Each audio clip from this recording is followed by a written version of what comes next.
Welcome to our African Voice, the African Connect news channel, where truth meets tradition and real stories rise. We are a proud community of everyday people living right here on the continent, bringing you news, culture, and commentary that reflect Africa as we see it, live it, and love it. Disclaimer: this video is for educational and informational purposes only. We do not promote violence, hate speech, or discrimination of any kind. Our goal is to inform, uplift, and share African news from an African perspective. In 2025, former US President Donald Trump made headlines once again, this time with a new immigration policy that directly impacts 43 countries around the world. What's most alarming? 22 of those countries are in Africa. That means more than half of the nations on this travel ban list are from a single continent, Africa. The policy breaks down into three categories. Red square: red-listed countries face full visa bans. Orange square: orange-listed countries have partial restrictions. Yellow square and yellow-listed countries are given a 60-day deadline to tighten security or risk further sanctions. Countries like Nigeria, Angola, Cameroon, and South Sudan now find themselves under intense scrutiny. But here's where things get even more complicated. Many Africans and members of the African diaspora see this as a continuation of discriminatory immigration policies from Trump's first term, policies that were often labeled a Muslim ban or a black ban. Now, the extension of this immigration crackdown disproportionately hits African nations once again, raising questions about racism, neocolonial control, and unequal global standards. And while these countries face travel and visa restrictions, the United States continues to maintain military bases across the continent, from Djibouti to Niger.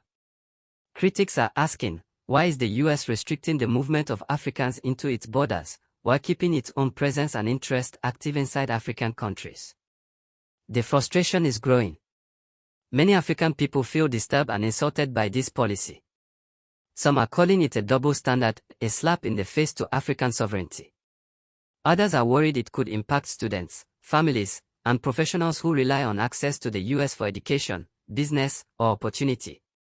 This travel ban comes at a time when Africa is rising, with nations exploring independent financial systems, resource control, and regional cooperation. Policies like this risk pushing Africa further away from the West, and right into the arms of alternatives like BRICS, Russia, or China. Is this about national security? Or is it about control and fear of a more powerful, united Africa?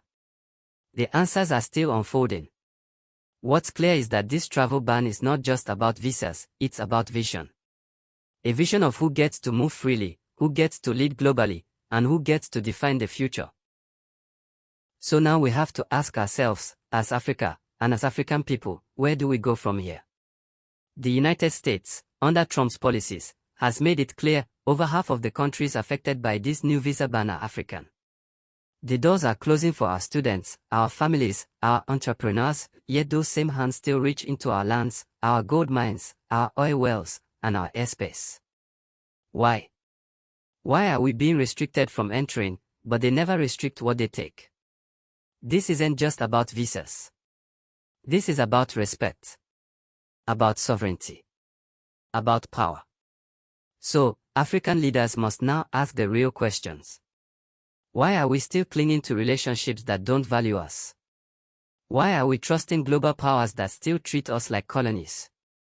Why do we continue to let others control our resources while our people struggle? What if we began to build something new, on our own terms? What if we stood together, as one continent, one voice? African nations must now decide.